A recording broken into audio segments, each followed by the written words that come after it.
maize, what we call corn, maize in Europe has had a severe heat on this heat wave. This is their main feedstock for their livestock.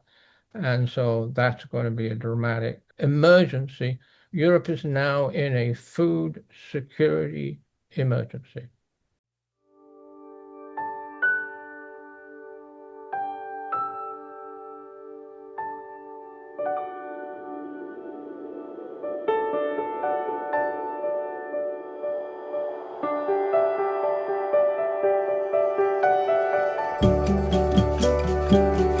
Hello, and welcome to another edition of the Climate Emergency Forum. I'm Herb Simmons, author of A Climate Vocabulary of the Future, and I will be your host today. We have with us three of our wonderful panelists: Regina Valdez, coming from near the roof of the law school in New York City at Columbia University. And we have Paul Beckwith in the comfort of his home in Ottawa, Canada, and Peter Carter from the other end of Canada in British Columbia, Dr. Peter Carter. Welcome to the three of you. We don't usually do two programs in a row on a similar subject, but we're making an important exception today. And that's because you all know, whether you live in or near Europe at all, that Europe is undergoing an unprecedented heat wave in every respect, in terms of how broad it is, how much of the continent it covers, how intense it is, how long it's lasted, and what its impacts are. If you watched our program last week on European heat, we had as our extra special guest Alfonso Sarria from Spain. And today we'll be delving more with a particular focus on the impact of this heat on food. And of course, food doesn't stay in one continent, it's exported. So wherever you live in the world, you are affected by what is happening in Europe. As always, we hope that you will like this program, you will subscribe to our channel, you will go to our website, climateemergencyforum.org. And if you see that round donate button, you can contribute to that. We can continue the kind of programming that, quite honestly, is more important than ever today. With that, I hope we'll stay towards the end, when I will do my regular sort of climate three of the bigger stories that exhibited in the climate news the past week, each guaranteed to be 1 minute or less.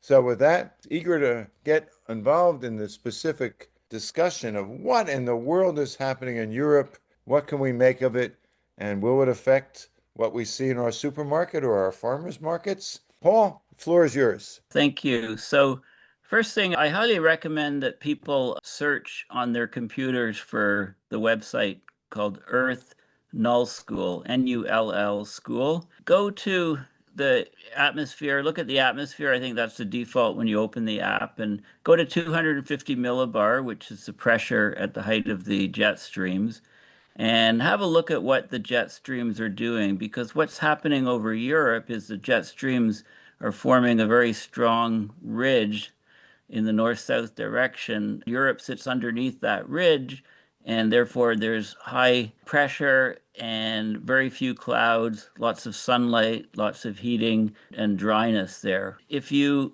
trace the jet streams back across the Atlantic Ocean, you'll see that a similar ridge is also often forming over North America. In the Atlantic, there's a strong trough in the jet stream, and that trough is going south of a huge pool of warmer than normal water, also known as the global warming hole or the cold blob. And what's happening is that jet stream pattern is getting locked in place. It's persistent. Meteorologists call it a blocking pattern. So it gives long duration, persistent conditions. So this is why it's been so hot and so humid in Europe. Now, of course, the most direct effect is the direct effect on people, especially since lots of places in Europe, they don't have air conditioning, right? They're not used to these very hot, humid conditions, so they lack air conditioning. More and more homeowners are getting air conditioning if they can afford it, but public transit is still lacking air conditioning. Many buildings where people work lack air conditioning because these are very unusual times for Europe. And the next thing to say is, of course, France has endured these heat waves worse than other European countries. It reached 45 Celsius, for example, in high humidity.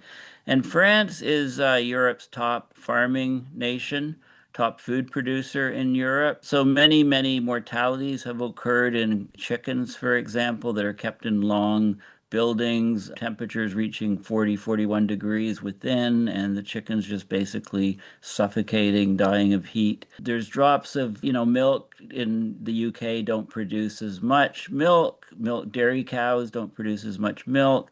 Yields of many crops decrease. Now, there was a massive heat wave in 2003 in Europe, and this one's probably, when the summer's gone and done, this is probably going to be much worse. The heat wave in Europe in 2003 that killed like 70,000 people in Europe, it was towards August, and most of the crops were three-quarters grown, but this heat wave happening in late June, many of the crops are still growing. They're not growing as well, of course. You can imagine yields plummeting in things like corns and grains and so on. France is also known for its production of high quality wines. In terms of the grapes on the vines, the older vines are doing better because their roots are deeper into the soils, but the newer vines are doing a lot worse. So I think things are important to wine growers and wine drinkers is the sugar level, acidity, something called phenolic ripeness, which is the colors. And all of these things are affected by heat waves on the grapes. And then there's also the harvesting of the crops during heat waves. So they're trying to do it more early in the morning or late at night. One of the big problems in Spain is when they're trying to run a combine to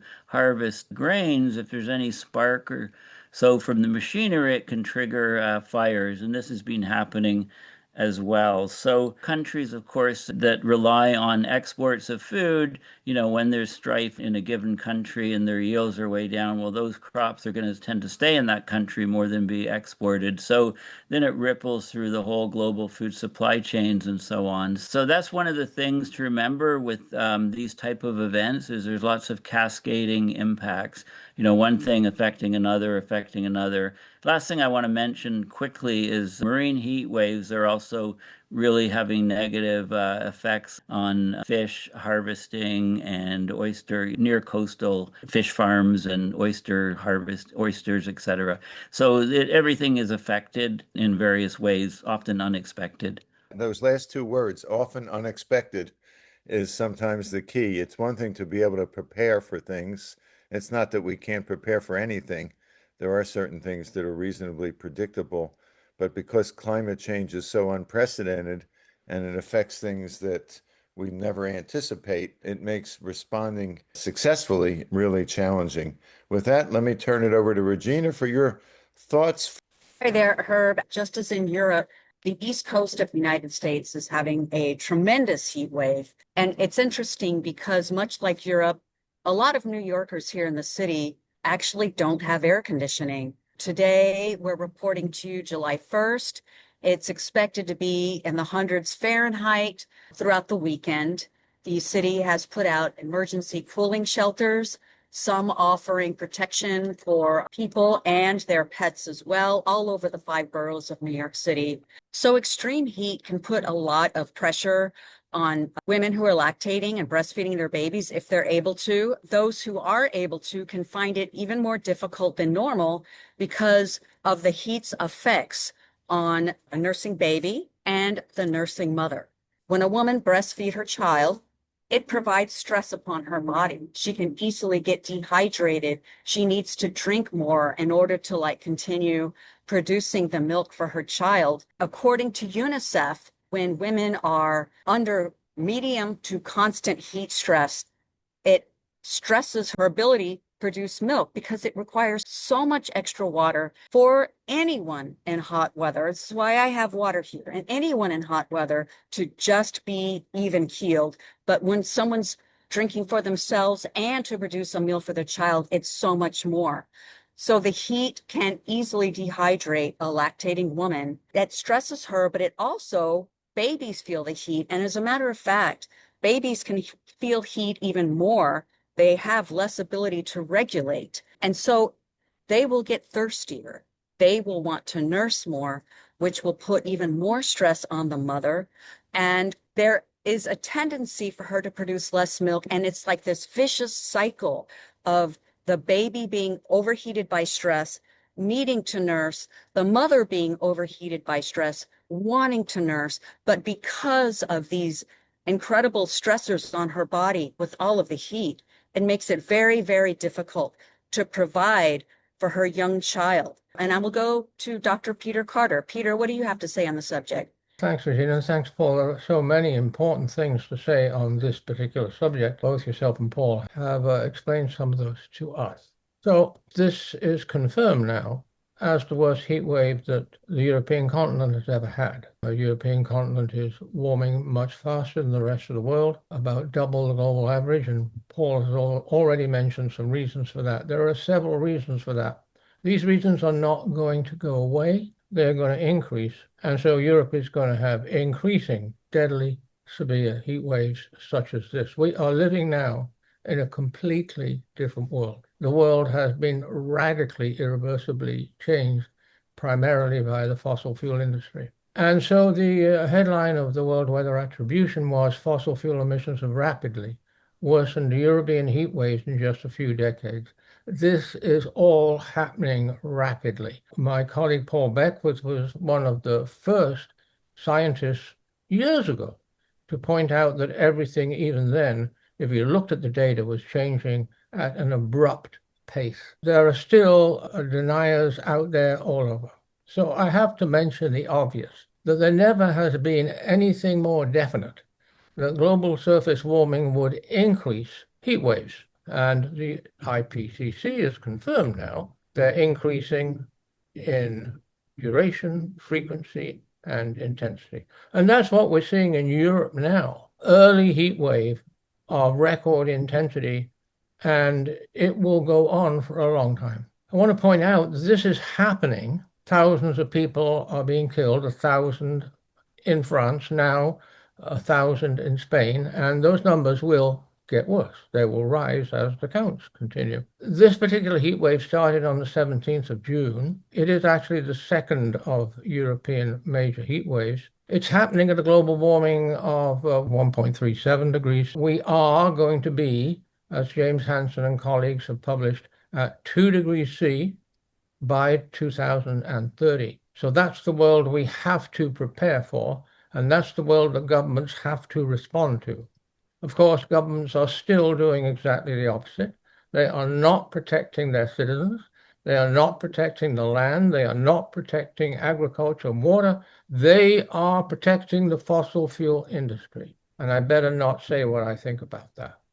Now, Europe is a major food producing region. Some time ago, it was actually the top food producer in value in the world. It is the top exporter of food in the world. France alone, and France has already been mentioned, France alone is the world's 6th largest food producer. So that'll give you some idea about how huge Europe's agriculture is, and the farmers in Europe are absolutely brilliant. I want to mention that I checked Our World in data for Europe's food production, and it's going down.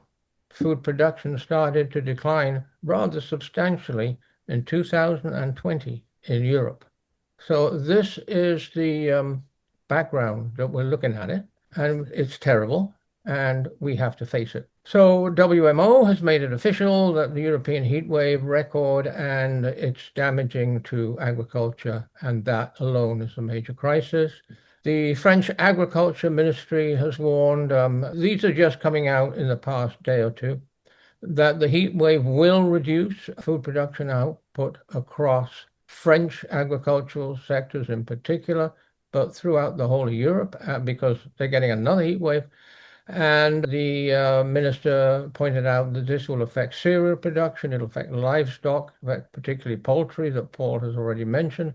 It will affect fruit and vegetables, and it will affect particularly field-grown crops. So as I say, the sort of results on agriculture are just trickling in, and I found that a lot of the information actually is on YouTube. Greenhouse gas yields, the temperatures in greenhouses have got to soar to 60 degrees C. Impossible for people to work in and impossible for the food in the greenhouses, and they're getting scorched, and they're not saleable there. It's a lost crop in those greenhouses, and that's a huge source of crops in Europe. There has been a drop in greenhouse gas yields already of 15 to 20% in France. That's a very big drop already. On the YouTubes, you see tomatoes being shown to you that have sort of fried on the vine. The skins just fall off. They're not marketable. Grains and cereal crops, of course, are the big thing, and I've already mentioned that they're declining in France. So prolonged heat and dryness already pushed yield forecasts of wheat below the 5-year average, and that's across key producing regions of Europe like France, Poland, and Romania. And while early winter crops have escaped the worst of this heat wave, all spring crops and late winter crops are going to face severe degradation from frequent and sustained temperatures of 40 degrees C. Now, the IPCC in their sixth assessment put what's called the threshold of temperature maximum for crop yields at an average of around 35 degrees C. That's increased from the previous reports that put it at 28 to 30. So 35 degrees C is the benchmark for crops production, and we're seeing all over. Many of these records, by the way, this may not have come out in the media. Many of these records in the June heat wave in Europe are all-time records. We started with France, the highest temperature ever, and now several other countries have followed that. I'll finish off just with the river depletion that's happening due to the heat wave, but also due to the drought. Almost all Europe has been in a severe drought for months. That shows up very well on our very useful satellite data from NASA GRACE, and it's dramatic and it's shocking. Major rivers like the Po in Italy have already dwindled, and that is allowing salination, salt water, to go up to 80 kilometers. There are some of Europe's main agricultural regions, of course. So livestock and dairy, I'll finish off with. Maize, what we call corn, maize in Europe has had a severe heat on this heat wave. This is their main feedstock for the livestock, and so that's going to be a dramatic emergency. Europe is now in a food security emergency. Thank you, Peter. So my question as we go around to the next panel discussion is, what do we do about it? I don't mean in the long run. I mean now, because first of all, in the long run, fossil fuel emission reductions won't have a noticeable effect, even if we're able to do them for decades. I think we all know carbon dioxide stays in the atmosphere, so we're only continuing to add to the greenhouse gas blanket, which is suffocating Europe. So let's get back to Paul. If you were a policymaker in France or at one of the European countries, what would you be doing? What are folks doing now? What can be done? Basically, the fossil fuel companies have managed to have such sway over governments that they've allowed this to continue for years and years. Rather than say what can be done, which is, I would say, not a whole lot at this moment, apart from cooling the planet with solar radiation management methods and pulling out vast amounts of CO2 and other greenhouse gases from the atmosphere on an emergency basis, declare climate as an emergency, apart from doing all of these things. Think about, why we grow food where we do. And one of the reasons is the weather patterns, the climate, the ecology of the region allows food production. And then over time and many centuries of food production, the soils build up and get richer and thicker and so on. And to improve yields, we put fertilizers on them. That's yet another issue, right? Because fertilizer flow around the world was greatly restricted with the Hormuz Strait closure. But basically, food grows in agroecological zones. And as our climate is changing, many regions that were suitable for growing food before will no longer be suitable for growing food. So we'll have to figure out how to grow food in other regions, but the problem is the soils take a long time to develop and thicken. Although the climate and weather patterns may have shifted to make other regions more favorable for growing food, we still can't grow it without decent quality soils. So, people have ideas like indoor farming. Some of the local greenhouses, even in the Ottawa region, are hydroponic greenhouses, growing specific crops, and people have talked about putting your own vegetable garden in your own backyard and things like that. So all of these things are possible things that we can try. But, let's look at the reality of global population, because fertility rates have plummeted around the world. Latest research by demographers is showing we might peak more like 2050 global population at something like 9 billion or under 9.5 billion, no going nowhere close to the 10.5 projected by 2070. Young women, for many reasons, do not want to have children. Male fertility is being reduced. Climate and the increased warming is kind of like it's coming back and it's saying, well, humans, you didn't do anything to stop it. So physical factors, physiological changes to the body are basically causing plummeting fertility rates. Who wants to bring up children if everything costs an arm and a leg, and the heat's building and more wars are breaking out? Who wants to bring kids up in an environment like that? So these are some self-correcting factors that will probably come up and occur. So can I say we're going to have a global food crisis in 2 decades or a decade? No, because population can plummet enough to counteract the increasing difficulty of growing enough food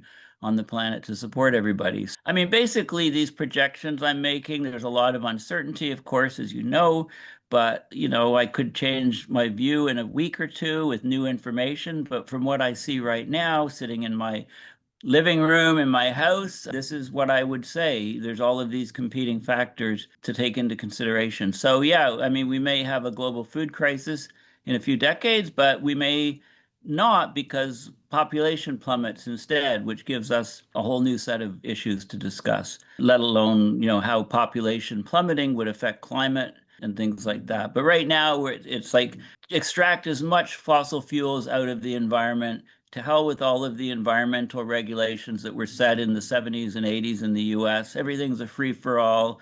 Just make as much money in the short term as you can. And that's where our society is going, with obscene, inequitable distributions of amount of money people have. I could lose my power any moment because we've had heat waves and really unusual conditions in Ottawa. The amount of energy in the atmosphere, I've never seen it this high. It's something Okay. called convective available potential energy. Thanks, Paul. Regina, what are your perspectives listening to Peter and Paul? And my question is not long term. My question is, people are suffering and dying right now. What can governments do? What can civic society do to minimize the suffering that's happening this summer, and we'll follow it? Well, thank you so much, Herb. The wealthier nations are going to be able to institute adaptations. For example, I mentioned New York City. It has over 160 cooling shelters where people can go and sit in the air conditioning. I'm not sure exactly the hours, but they're quite extended. And that also, many of the shelters also include household pets. So some of the wealthier nations are going to be able to adapt in that way. Unfortunately, we see the inequality. So people who don't live in major economic hubs like New York, San Francisco, Toronto are not going to have these types of services, and they're going to suffer. One of the things you also asked is, how do we feed people when the crops are just too hot to grow? Paul brought up hydroponics and vertical farming. And the thing about vertical farming, it's really fascinating, but it's limited to just a few crops, such as leafy greens and a few fruits, but it requires a tremendous amount of energy, and it doesn't generate enough calories to feed someone or to feed a society, much less. It's great for the sci-fi movies. I looked at farming, which is how most people in the world live, is by farming the land and eating what they farm. I was speaking about women, and so like 2.2% of farm workers in Italy are female. In Greece, it's 9.8% of farm workers are female. But then you go to Morocco, it's 47.5. You go to Sudan, 48.7. Almost half the people producing feed crops in the field are female, and many of them at any time are either going to be pregnant or feeding their child who is with them in the field. So we talk about the declining population, people not having babies, but there's also the issue of undernourishment of babies not making it to maturity because there's just simply not enough food for them. So it's very, very unequal. as it always has been, the poor will suffer, and they will continue to suffer. Well, I think that's certainly my question was not raised with the expectation that we would get some kind of magical answer because there is none. And there really are answers, millions of individual answers and collective answers. And you've touched very eloquently, Regina, on a few of those. And let's wrap it up. Have a couple minutes left. Peter, tell us a little bit about your perspective based upon what Regina and Paul have said. Well, the world is losing sight of a couple of absolutely vital, essential, and totally unique new things. It's losing sight of the fact that we're in a planetary emergency, a global climate planetary emergency, which James Hansen warned us about more than 10 years ago and which have been confirmed by the scientists since. There doesn't seem to be much awareness out there that we're in an emergency. We are in a global food emergency. I say that because global warming is accelerating. Everything today is happening. Look at the United States, look at Europe, at a global warming of 1.37 degrees C, and we're going to go far, far higher than that. So my final point is, and that's why is it going far, far higher? Because of our governments. Our damn governments are not, as I said, protecting us. They're not protecting our food. They're not protecting our future. They are subsidizing the fossil fuel industry in more quantities of dark, evil money than ever before. So what do we have to do? Well, we have to challenge our government democratic leaders. Everybody has to get out there and do the job on forcing the leaders to respond. And I assure you, they will not respond until they are forced to do so. And our history says that that can always happen. But I say we're losing sight of this. We're also losing sight of the actual reason for this worst ever heat wave in Europe. It's fossil fuels. It was in the World Weather Attribution, but fossil fuels are not out there. I don't read about fossil fuels in the reports anymore. As a cause, I read about all kinds of complicated science, but I don't read about fossil fuels being the primary cause. So, final point.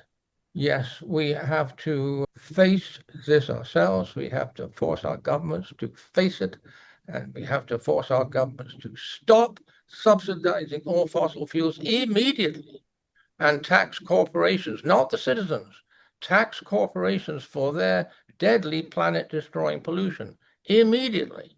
That's what we must demand. Now, I'm not saying that's possible, but I'm not really interested in what's feasible, right? I've been faced with what's feasible. Oh, that's not feasible, Dr. Carter. That's not feasible, Peter. Well, I just go back to the science. The science is definite, right? And if we don't do this, if we don't protest, write, lobby, everything, we have a future which is not feasible. Well put, as you often indicate to us with a level of eloquence that's really quite impressive. I just simply want to say I hope all of the thousands of viewers stop for a second, take a deep breath, and think about what Peter just said. And then after you think about it, think about what you can do to put into place what Peter just said, because we can all enjoy and learn something, and that's why we do this here. But if these conversations stay within these sort of walls, if you want to call it that, or in the walls of your homes and go nowhere, nothing changes. And in fact, in some respects, things will get worse because this kind of conversation can be very stressful to people unless you find an outlet to take that energy and apply it, whether it's, as Peter suggests, to our governments, to the fossil fuel companies themselves, to your friends, to your neighbors.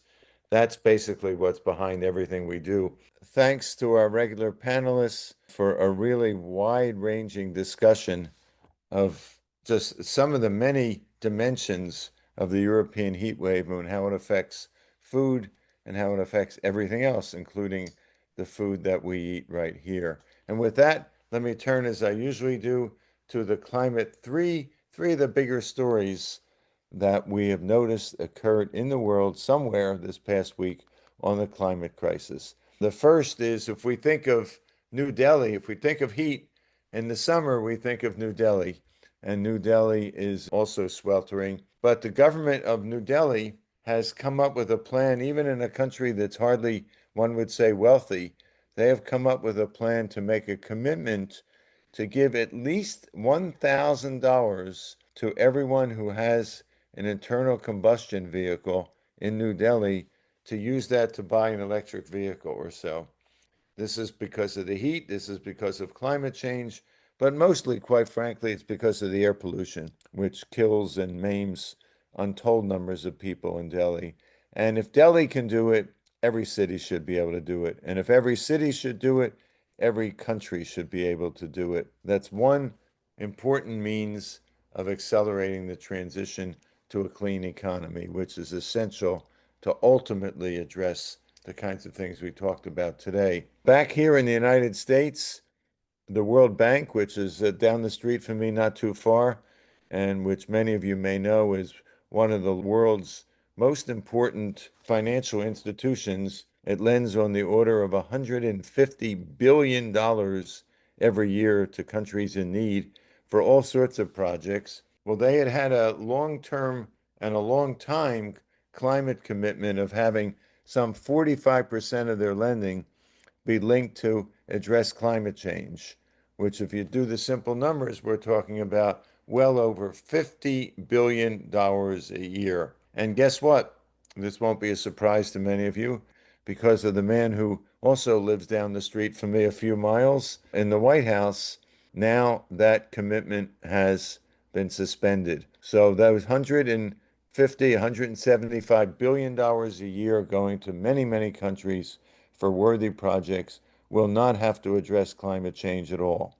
And of course, the cognitive dissonance of having a program like we're having, and someone like Peter speaking as eloquently as you are about the need to eliminate fossil fuels, and here in one fell swoop, we have tens of billions of dollars that could directly or indirectly reduce or eliminate fossil fuels gone. And all we can hope is that that will be reversed sooner rather than later. And lastly, just a kind of quick note, no, should be no surprise to anyone, but given the European heat crisis, there's a certain group of manufacturers in China that are working overtime and they can't get enough labor and they can't get enough supplies. And what are they making to send to Europe? They are making air conditioners and fans. And that's the problem because, as we talked earlier, so little of most European countries are affected or have access to fans and air conditioning. And I read a study recently that showed that fans themselves can be extraordinarily effective. That, as people get air conditioning, they tend to throw out their fans or put them in the attic or whatever. But depending upon the humidity conditions, it can significantly cool people at a fraction of the energy cost of air conditioning.